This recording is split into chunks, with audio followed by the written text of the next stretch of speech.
এই নখগুলো দিয়ে তারা দেয়ালে শিয়ালে এইভাবে লিখে রাখতো ভাঙ্গা ভাঙ্গা অক্ষরে, যে ভাই যদি কেউ বাইরে যেতে পারে এই নাম্বারটায় জানাবেন যে আমি বেঁচে আছি।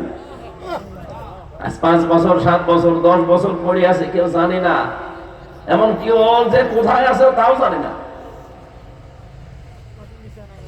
ভাঙা ভাঙা অক্ষরে দেখলাম লিখে রাখতো যে ভাই আমি যদি কেউ বাইরে যেতে পারেন আমার এই নাম্বারটা একটু জানিয়ে দেবে, যে আমি আজ কয় বছর আছি জানি না, কিন্তু আমি বেঁচে আছি।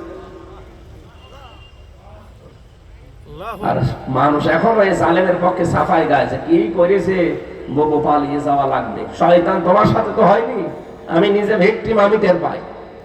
আমার ওই কথাগুলো মনে উঠলে এখনো গাও শিউরি ওঠে। 3টা বছর আমার ফাঁসির কন্ডেম সেলের ভেতরে 24 ঘন্টা তালা লাগানো, কারারক্ষে আমার জন্য 2টা বরাদ্দ ছিল। আবার সিসি ক্যামেরা দিয়ে রাখতো, আমার সাথে কেউ যেন কথা না বলে। কেন আপনি এগুলো করলেন? কি লাভ পেয়েছেন? এখন তো নিজের দেশে থাকতে পারলেন না। যা অবস্থা করে গেছেন, মরণের আগে আর দেশে আসতে পারবে? মানুষ পিটিয়ে ভক্ত বানিয়ে ফেলবে। আর 5 মিনিট থাকার আহ্বান করছিলেন যে আর 5 মিনিটে আমি একটু বক্তব্য দেবো। 5 মিনিট হলে একেবারে আলু ভর্তা হয়ে যেতে। সেদিন এই যে মৌলভীবাজারে যাওয়ার সময় হেলিকপ্টারের যে পাশে যে দরজা আছে ওটা তো হুক সিস্টেম, আমি শুধু হাত দিয়েছি, পাইলট আমার বলছে ওখানে বেশি হাত দেবেন না, খুলে গেলে কিন্তু পড়ে যাবে। আমার মনে মনে হচ্ছিল আল্লাহ ওরা 2 বোন পালিয়ে গেল, যদি একটু খুলে যেত, একটু যদি খুলে যেত তাহলে কি হইতো গো। আর যদি আমার সামনে পড়তো,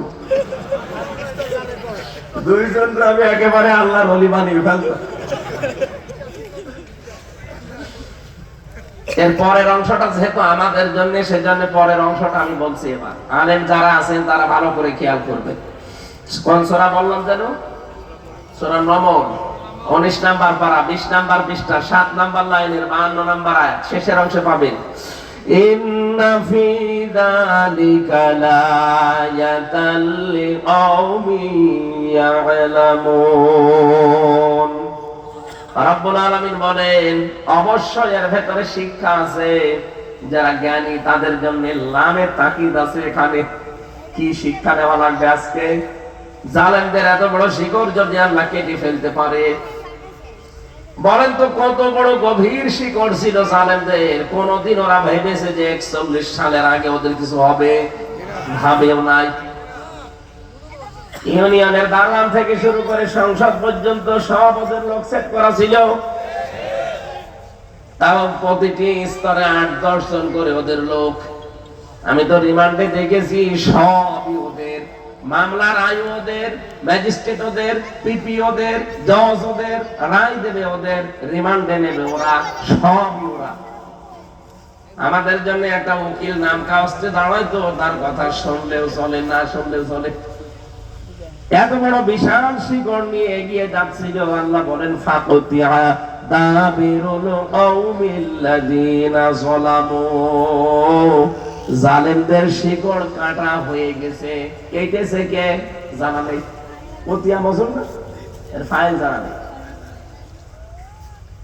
সারা বাংলাদেশে জালেমদের এই বাড়ি ঘর প্রতিষ্ঠান, এদের অফিস আদালত যে সব মাটির সাথে মিশে গেল।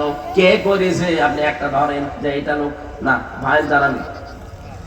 হানিফের বাড়িতে মাটির সাথে মিশে গেল, এত বড় বাড়ি, ওর ভাইয়ের বাড়ি 8 তলা 10 তলা, ওর বাড়ি 4 তলা।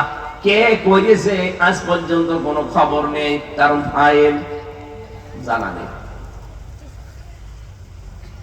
আল্লাহ বলেন ফাইল জানা নেই, কারণ পরবর্তীতে জালেমরা যে অ্যাকশন নেবে কি করে? কাউকে তো পাবে না। এই জন্য ফাইল আমি ঠিক রাখি নাই। কে ভেঙেছে কেউ জানে না। আমি যদি এত বড় শিকড় সব উল্টিয়ে ফেলতে পারি নাম না জানা অবস্থায়, আগামীতে যারা চেয়ারে বসবেন তারা যদি জালেম হয়, তাদের বাড়ি ঘর 5 বছর পরে শ্মশান হয়ে যাবে। এখানে হিসাব নিকাশ করে পথ আগাবেন। অনেকে তো পাগল হয়ে গেছে, টের পাচ্ছেন কিছু বাস্তবতা। তারেক জিয়া ওখান থেকে পাগল হয়ে গেল যে কি শুরু করেছে এরা। মনে হচ্ছে ক্ষমতায় আমরা চলে এসেছি, অত সহজ না। এদেশে ইসলামপন্থী সব এখন এক হয়ে যাচ্ছে। আমেরিকার একটা আন্তর্জাতিক রিপোর্ট পেয়েছেন আপনি, গোয়েন্দা সংস্থার? ওরা তো খ্রিস্টান, ওরা আন্দাজে রিপোর্ট বানায়নি। ওরা কি আমার মানাতো ভাই? ওরা রিপোর্ট দিচ্ছে কি, এই দেশে তৃতীয় এক শক্তি ইসলামপন্থী যারা, তাদের জাগরণ হচ্ছে, এরা সামনে রাষ্ট্র ক্ষমতায় বসতে যাচ্ছে। এমনি এমনি বলে নাই।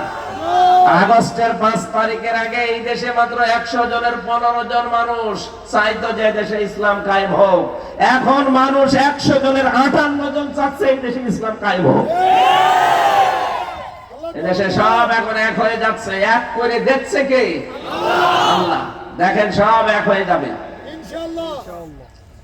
অথচ কিছু মানুষ এই দৃশ্য দেখে তারা পাগল হয়ে গেছে। তাদের এখন আর কিছু করার নেই, তারা আন্দাজে মিথ্যা ছড়াচ্ছে। যে ফজু পাগলা একজন আছে এই কিশোরগঞ্জে, আগে ছাত্রলীগের সভাপতি ছিল, হাসিনা নমিনেশন দেয়নি, ওটা দল পাল্টিয়ে যোগ দিয়েছে আর এক দলে। ফজলুর রহমান, নাম হচ্ছে ফজু পাগলা। ও বলছে এই দেশে ইসলামপন্থী যারা আছে, বাইরের দেশের মুসলমানকেও যদি নিয়ে আসে, সব মিলে এরা 10 ভাগ ভোট পাবে। আরে ভাই, ভোটে 15 বছর হয়েছে, আপনি আন্দাজে বলেন কেন? ভোট দিয়ে দেখেন কয় ভাগ পায়।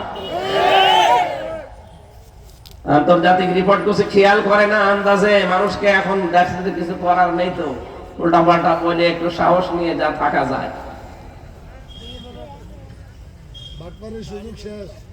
বাটপাড়ির সময় শেষ। তারেক জিয়া তো জ্ঞানী মানুষ, বুঝে ফেলেছে। বারবার বলছে আপনারা থামেন, কি আরম্ভ করেছেন? এখন কিন্তু আর অত সহজ না। এদেশে আর কিছু না থাক, ইসলাম কিন্তু থাকবে।